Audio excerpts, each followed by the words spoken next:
ये कोई साधारण सिग्नल नहीं था। ऐसा दुनिया में ना इससे पहले कभी हुआ था और ना ही इसके बाद। वाव सिग्नल ने ये तो जाहिर कर दिया कि ब्रह्मांड में कोई ऐसी दुनिया या ग्रह जरूर मौजूद है जिसकी सभ्यता बहुत अलौकिक और एडवांस है। ये रात 11:16 का समय था। नमस्कार साथियों, आप सभी का बहुत स्वागत है। मैं हूं डॉक्टर मावर जाखड़ और आप देख रहे हैं डॉक्टर एम हो। दोस्तों, ब्रह्मांड से एक ऐसा सिग्नल आया है जिसको देखकर साइंटिस्ट भी हैरान है। 15 अगस्त 1977 की रात ओहियो एस्ट्रोनॉमी लैब में सब कुछ सामान्य था, रोज की तरह। रात ठीक 11:16 पर लैब से जुड़े बिग ईयर टेलीस्कोप ने ऐसे रेडियो सिग्नल पकड़ने शुरू किए जो बहुत तेज शोर करते हुए आए थे। पूरे 72 सेकंड तक एक खास मिस्टीरियस संकेत में आते रहे। कंप्यूटर उन्हें रिकॉर्ड करता रहा। पूरे लैब में खलबली मच गई। हर कोई रोमांचित था। यह सिग्नल ब्रह्मांड में ऐसे ग्रह से आया था जहां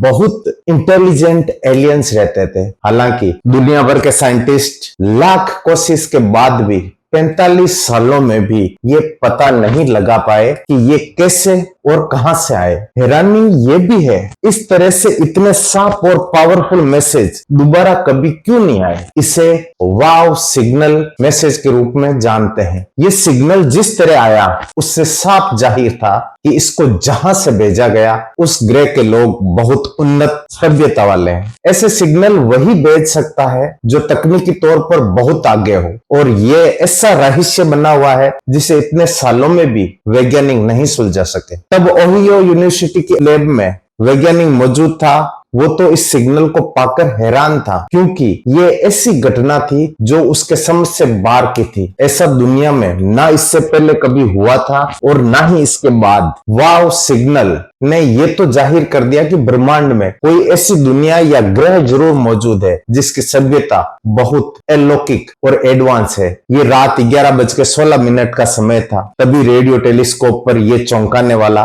रेडियो सिग्नल आना शुरू हुआ। ये कोई साधारण सिग्नल नहीं था, बल्कि संख्याओं का और अल्फाबेट में क्रम से भेजा गया था। इसके बाद पूरी दुनिया के वैज्ञानिक रोमांचित हो गए। उन्होंने जोर शोर से इसके ओरिजिन को तलाश करना शुरू कर दिया, लेकिन वो आज तक अज्ञात है। हालांकि साइंटिस्ट ने यह भी जरूर समझ लिया कि यह शक्तिशाली रेडियो सिग्नल जहां से भी आया वहां बहुत बुद्धिमान लोग रहते हैं। खगोल शास्त्री और ओहियो स्टेट यूनिवर्सिटी के professor doctor Jerry R Rahman ने इस डेटा को देखा। कंप्यूटर ने इस सिग्नल को 6EQUJ5 संकेत के तौर पर प्रिंट किया। इसकी तीव्रता 36 सेकंड तक बढ़ी, फिर 36 सेकंड तक घटती रही, क्योंकि दूरबीन पृथ्वी के घूमने के साथ साथ सिग्नल के उद्गम बिंदु की ओर से दूर ले जाने लगी। उस रात ऐसा क्या हुआ जो पृथ्वी पर यह सिग्नल आया, यह भी बताने वाला कोई नहीं है। यह आसपास के किसी अन्य शोर की तुलना में 30 गुना अधिक तेज था। यह नैरो बैंड सिग्नल था जो यह भी बताता है कि इसे किसी बहुत इंटेलिजेंट सोर्स से धरती की ओर या ब्रह्मांड में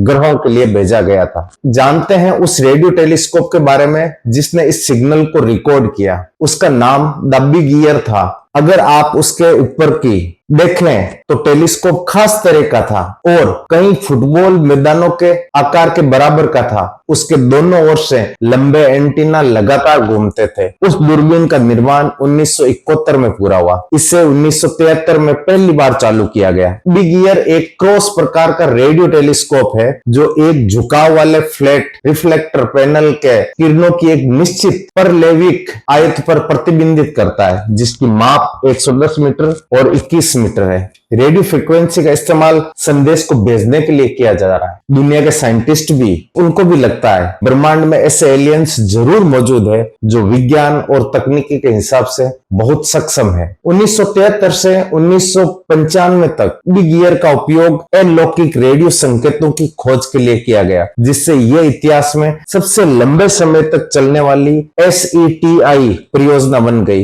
इस लैब को 1998 में तब ध्वस्त कर दिया गया जब डेवलपर्स ने विश्वविद्यालय से यह साइट खरीदी और इस जमीन को गोल्फ क्लब में बदल दिया। हालांकि बिग ईयर जैसा टेलीस्कोप फिलहाल फ्रांस में स्थित है, जिसे नान के रेडियो टेलीस्कोप NRT के रूप में जानते हैं। एनआरटी बिग ईयर से 4 गुना बड़ा है। ये यूरोप में दूसरा सबसे बड़ा टेलीस्कोप है और दुनिया में 5वां सबसे बड़ा है। बिग ईयर से जुड़ी सबसे प्रसिद्ध घटना वाव यानी वाह सिग्नल का पता लगाना था। ये SETI search for extra territorial intelligence के इतिहास में सबसे दिलचस्प और अस्पष्टीकृत संकेतों में एक बना हुआ है। साइंटिस्ट अहमद ने जब सिग्नल का विशिष्ट पैटर्न देखा तो उन्होंने इस पर गोला बनाया और लिखा वाव। इसके बाद ही इसका नाम वाव सिग्नल पड़ गया। कार्नेल यूनिवर्सिटी के 2 फिजिक्स साइंटिस्ट ने यह सिद्धांत दिया था कि यदि एलियंस हमसे संपर्क करना चाहेंगे तो वे रेडियो सिग्नल का उपयोग करेंगे, क्योंकि आसानी से बहुत दूर तक पहुंचते हैं। यह भी कहा गया था कि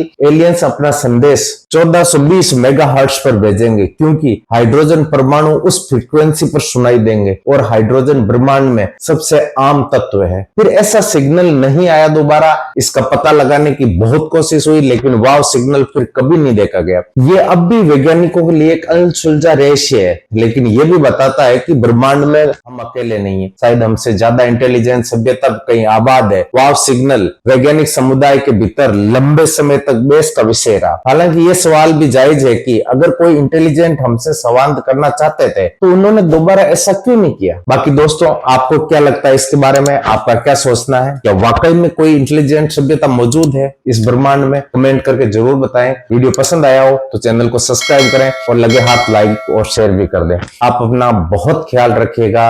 नमस्कार।